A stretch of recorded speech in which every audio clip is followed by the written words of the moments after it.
Hey everybody, I am back with another week in my memory planner. Sadly, I am quite behind, but guess what? We're just going to keep on plugging. I am using the Cocoa Daisy December Frost and Frolic stickers, some rub-ons, and then I am also using the General Store Alphabet collection, and then some of the stamps from the Frost and Frolic collection as well. I printed these photos on my PictureMate from Epson, the photo printer. It's pretty new. I purchased it in the fall and I have been using it pretty much exclusively, not for any reason. I don't plan on using it exclusively going forward. I've just been trying to get used to it. So I have been using it exclusively for now while I get familiar with it. My plan is to use my selfie for my memory planning and then using the PictureMate for other things. But since it's new, I wanted to get used to it. How many more times can I say that? But anyway, I just wanted to explain sort of what my thought process was. So I am going to go ahead and take the Daisy planner that I punched out of the discs and get my photos all set up. And then I am going to place them on the days where they occurred in my planner. And I am laying them out, like I said, on the days where the photos took place. I generally try to keep to this because most days I don't usually have more than 2 photos. Some days I do have more than 2 photos, and then I will assess how I'm going to use the photos. Some days I'll make it work by putting more than 3 on one, and then other days it'll be photos that it's not necessarily imperative that I have that photo on that particular day. So for example, a non-specific photo of my pets or plants in my yard or something like that, that it doesn't really matter that it went on Tuesday, so I can move it around and put it on a less busy day. So as you can see here, there are no problems. They all fit perfectly well. So I just lay them out in a pleasing format so that they all fit nicely and they look nicely together, and then leave room, open blank spaces for journaling, for decoration, things like that. The photos, I do them first because they're the most important part, but just because they're the most important part doesn't mean that the other things aren't things that I also want to include. So I try to be mindful of that when I do my layout. Now I'm going to use these General Store Alphas. I love them. They're absolutely wonderful. They do have a lot of space, however, so that can make them a little bit difficult to work with in getting a clean impression. So that's why you see me rub them on my skin in order to prime them. I have used them before, so it's probably not entirely necessary. However, only takes just a second. It doesn't hurt anything to rub them on the back of my hand or on the palm of my hand. So I still do it because it gives me such a clean impression and makes it so easy. So that's why I do it. Again, I wholly recommend this. Lots of people have lots of other ways that they do it. I don't have a problem with any of those ways. I don't love the ways where you use like a file or some of the other things to like literally physically rough up the edges of the stamps.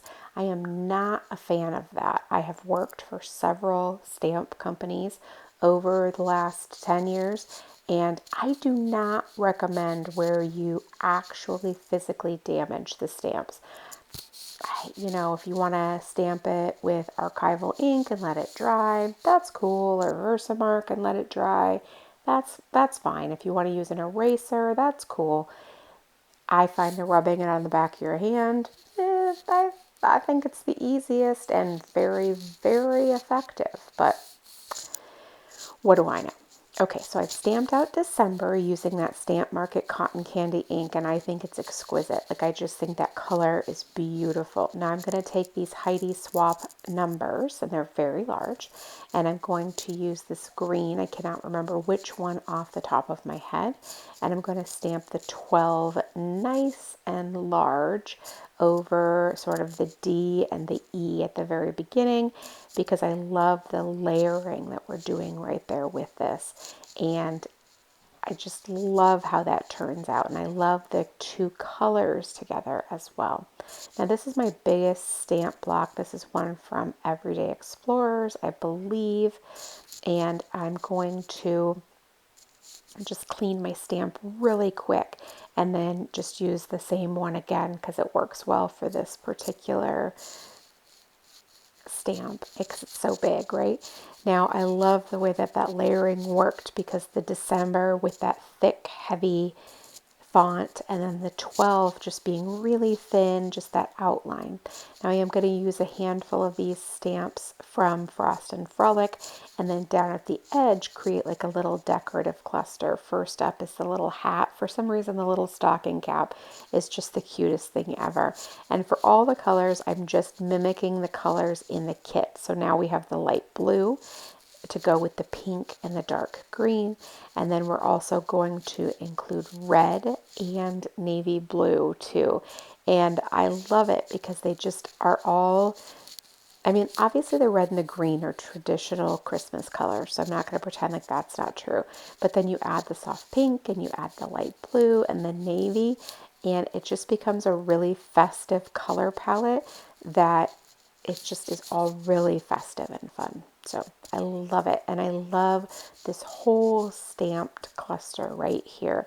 It definitely took a little bit of extra time, but I really enjoyed myself a lot. It was very, very fun to do. And it was definitely a treat for the end of the year. I'm simply using a microfiber cloth. These are the same ones I use in the kitchen and that I just wash repeatedly. I literally grab one out of my kitchen drawer. I stamp on them. When I feel like getting a new one, I throw it in the wash. They just go back in my kitchen drawer. I don't think there's any harm or foul. They get washed and hot, that type of thing. So that's just what I use. And then I use the Ranger stamp cleaner. You do not have to do this. There, again, just like priming your stamps, there are lots and lots of different ways to clean the stamps. This is just the way that works really well for me in my setup and the way that I craft. You can use baby wipes. You can stamp off the excess on a piece of scratch paper. You can use warm water and a drop of dish soap and then clean it off in clean water. You can use other stamp cleaners. You can use like the little pads. You can use little like stamp chamois. There's just so many different options. This one just really works for me. It's easy to do while I'm crafting because those materials can stay at my desk and I don't have to get up and break my focus. And that really works because if I break my focus, I'm probably going to end up doing something else. You can see over here on the lower right hand side, I'm adding another little cluster with some rub-ons. I love rub-ons. They're like stamps in the regard that you're not adding any dimension whatsoever to the page, but you're still getting really cute imagery. So I added the little red and then the little bit on top of that as well. And then now we're going to cut out even more. And I cut out the back as well. That way you keep. So I understand people want to leave the sheet intact. They want to just rub off the little portion that they want. The problem with that is that sometimes additional little images will rub off too. And you can get those off, but maybe you wanted to use that extra image on something else. So that's why it's important to just cut out the image you want to use. And so there's why you cut them out. And I get it, then your original sheet looks a little haggard or it looks a little like, oh, it doesn't look great anymore. But that is the sign of a well-loved rub-on sheet. So you just got to remember the supplies are there to use, not to look cute. All right, so now we're going to create another cluster. We've got the snowman, and then creating the cluster is just adding the big snowman, the additional little sticker, and then that little word strip as well. I find that word strips make really perfect little accent stickers. So if you'll recall the how I like to use 3 elements to my clusters. Now, you know, sometimes I'll go crazy and add 5, but for the most part, I stick to 3. The background, if you will, so the snowman, and then the anchor, and then the accent. So the word strips make awesome accents because they're small. You can place them just over little portions of a sticker so you don't take away or detract too much, and then they can help tie the whole thing together, as you can see in that cluster that is now turned on its side because I am writing gingerbread houses with those alphabet stickers. Now remember, the beauty of alphabet stickers is that they can do double duty. They can be sort of like for journaling / titles, but then they also look really cute as well. So then they are sort of decorative at the same time, and they can be space fillers as well. Now, obviously, it's bad if you have a ton of stuff to include. You probably aren't going to use alphabet stickers because they take up more room. But if you are a person who, you have a lot of blank space this week, alphabet stickers can really help you fill up space that you're not really sure how you're going to fill it up in the first place. So it's a great idea. I'm going to go ahead and use the round date stickers to date this particular layout. I can't get away from round date stickers. For me, they just feel like they sort of tie the layout together. They're easy to use. They blend in really well, and they just feel very, very natural to me, as does using the little strip stickers to add to several photos on a layout. I don't know why, they just always help me like describe photos. They feel polished, they look cute, and I always find myself using them. I shouldn't say always, but anytime I use like a kit, like a Coco Daisy kit that includes them, I definitely always want to reach for those. So I just think they're really fun. Okay, so now we're going to create another cluster and we're going to use our rub-ons again. So I'm going to trim around this snowman. He sure is cute. And we're going to rub him on. We're just going to use the popsicle stick. We're going to remove the back and we're going to place him right next to the big 12. So we'll use the popsicle stick to rub him right down there next to. We want to give him firm rubbing, making sure that we get every last piece, because if you leave a little piece unrubbed, that sure sounds weird, doesn't it? Then you will not get the entire image. Sometimes it will end up coming off just because that's the nature of the rub-ons, but sometimes it will not end up coming off. So I do peel it up just really gingerly to make sure that I got it all. And then we're going to add a few more little cute accents as well, just to round it all off. I think that all just turned out so cute, and it's that whole left side strip right there too.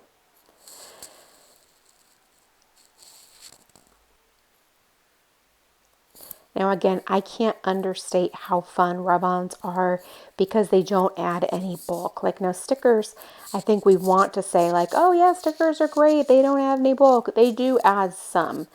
So there is a little bit, and you'll look at the end of your planner or whatever, it does definitely chunk up, right, with stickers. But rub-ons are very much like stamps. There's really very little or a very small amount, imperceptible really, of bulk that rub-ons use. And then you can get fun colors and a mixture of colors and very little work. And there's very little skill involved. I know stamping sometimes definitely makes people feel nervous. So it's one of the reasons I love rub-ons. Now I added that little definition up there. That whole cluster just came together, and I'm really genuinely so obsessed and really in love with how that turned out.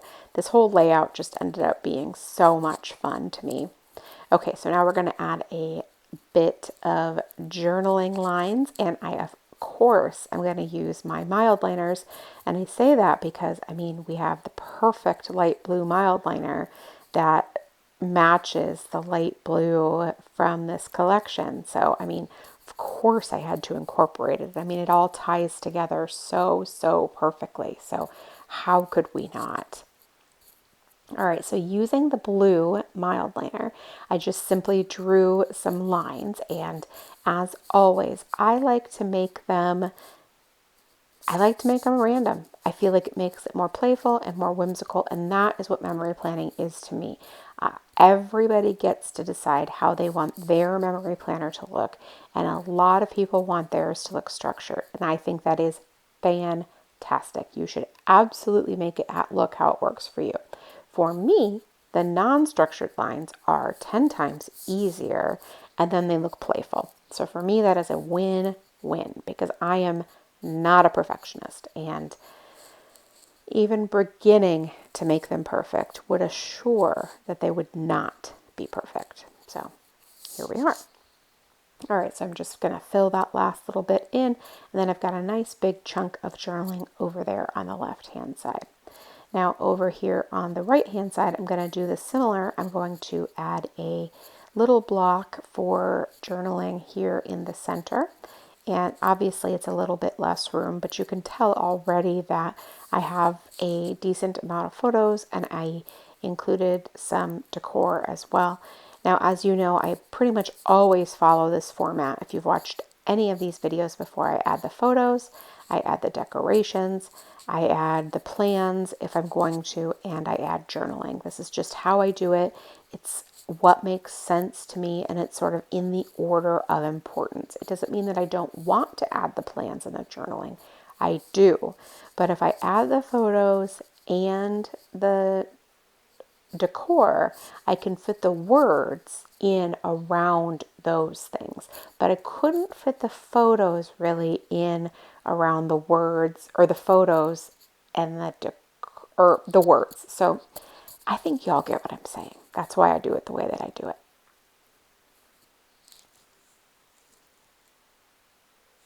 I'm currently using a Zebra Sarasa fine liner pen.